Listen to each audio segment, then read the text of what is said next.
take a look at this before and after brow, where the before, the brows are a little too far apart, and above, it's a little too low. So I'm going to show you how to address those two issues if you have this type of brow. So stick around and I'm going to show you how to do that. Hey everybody, it's Jasmine, your brow expert, and I call myself a brow expert because I've been shaping eyebrows for over 25 years at the Anastasia salon in Beverly Hills, and by the way, I'm still there shaping brows. And I call myself an expert because my clients call me their expert, and I have had the privilege of shaping eyebrows alongside with Anastasia herself, who I consider is the queen of brow expert. This brow subtle changes, and even though your brows may not be this far apart or your brows aren't this low, I promise you, you will get something out of this video. So please stick around. Please subscribe if you haven't already. And the best part about this video is that you can share this with anyone that you know can benefit from these brow tips. So without further ado, let's get to the model. So she's got beautiful eyebrows. There's enough hair to work with, but I think a lot of us, whether you have thick brows, sparse brows, a lot of us have the brows too far apart, right? And if you want to see how far apart your brows are, always measure the middle of the nostril, the middle right here, not the side of the nose, but the middle up above here in a 90-degree angle. Make a mark right up there and see how far apart the brows are. And, you know, these measurements are really for everybody in the world. And they're not to show you, wow, that's how far apart the brows are. It really is to just show you how closer in you can go. So as you can see right here, she's got pretty good full brows. But I'm trimming her eyebrows, just the tip. Now, the trimming is important, but it is the trickiest part of brow shaping. I'll be honest. Tweezing, pulling out hair is a lot easier than trimming. But if you have to do it, I suggest just trimming the tip, and I use a spoolie brush and trim above the spoolie brush so that way you don't take off too much hair. Now, if you don't want to use a spoolie brush, try your finger, press over your hair, and then snip any of those little tips. That's the little tip for you. Okay, so these brows have been nicely shaped, and you can still see, obviously, they're still far apart, but the brow hairs have been trimmed and combed up, which is why her brows look fuller, and it does look a little bit more lifted. So that's the other thing. I'm really about a brow lift. You guys know that by now, right? I'm all about a brow lift. Whatever the age, we could all use a little bit of a brow lift. So the underneath, the highlighter is something you guys see me do most of the time. I do apply a little bit above the eyebrows, but you can use a concealer with that. But the highlighter just makes it very easy and gives you a nice clean template as well. But you can do this before, after. I get asked this sometimes, do you do this before? I forgot to do it. Do it after. It doesn't matter, you guys. This is kind of like a concealer stick, so you can't go wrong with it. A little goes a long way. I also say that a lot. So you notice I comb down the hair. And you notice I hold the pencil sideways. Okay, so the reason why I hold it sideways is, look at the pencil. It's right at the middle of the eyebrow, the middle. So look at this, and it's at the middle of that area. And look at, I'm making a line in the middle of the eyebrow. I'll talk about why I chose this pencil in a minute, but I just want you to see that if you draw a line straight across a little bit, right where that measurement is, you will find that to be so helpful. In just a second, you'll see why. But do that right now. Do this with me. And you can always pause this video, grab a pencil or a powder, and notice what I'm doing right now. I'm making these little circles over that straight line. The reason I do this is because the front can get very straight and like boxy. And you know, I'm not really big on that. And look at this as well. I go right above that brow line. This is the area that's very flat, right? So you could either do this, or sideways. Keep the pencil sideways and just go above that dip, above the brow line. Because you comb down the hair. In my case, I have an old brow tattoo. I have no hair. I wasn't born with much, just so you know.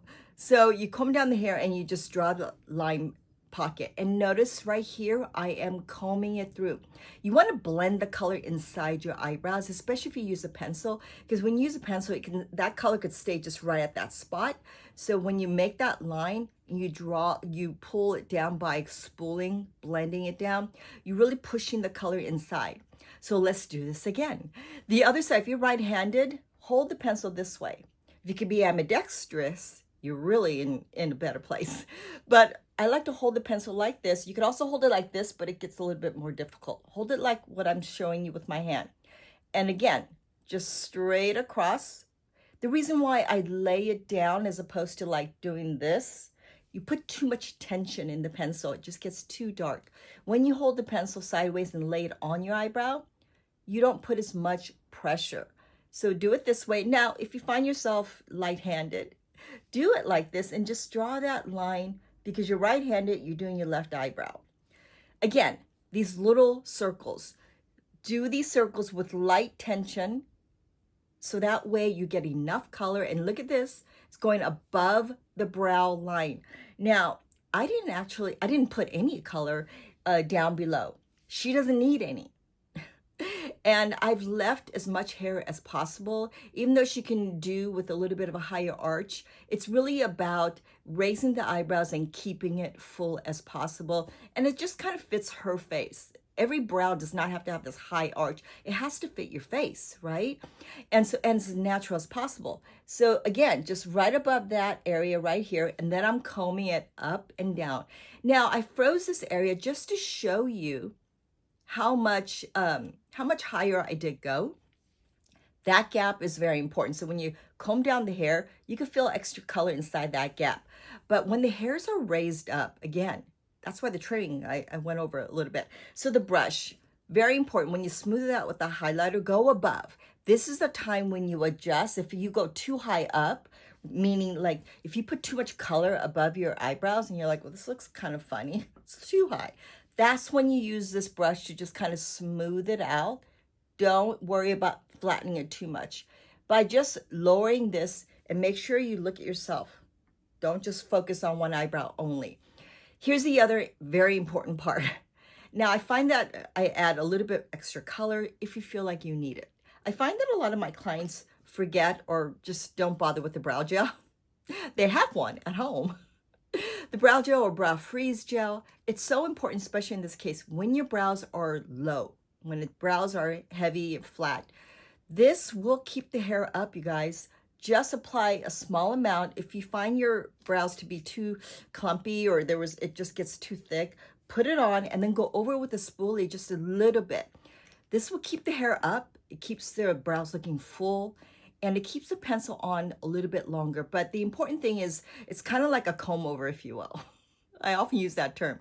But it's a beautiful before and after, and it's suited for her, which is the most important thing. So why did I choose a perfect pencil as opposed to all the other pencils that we have?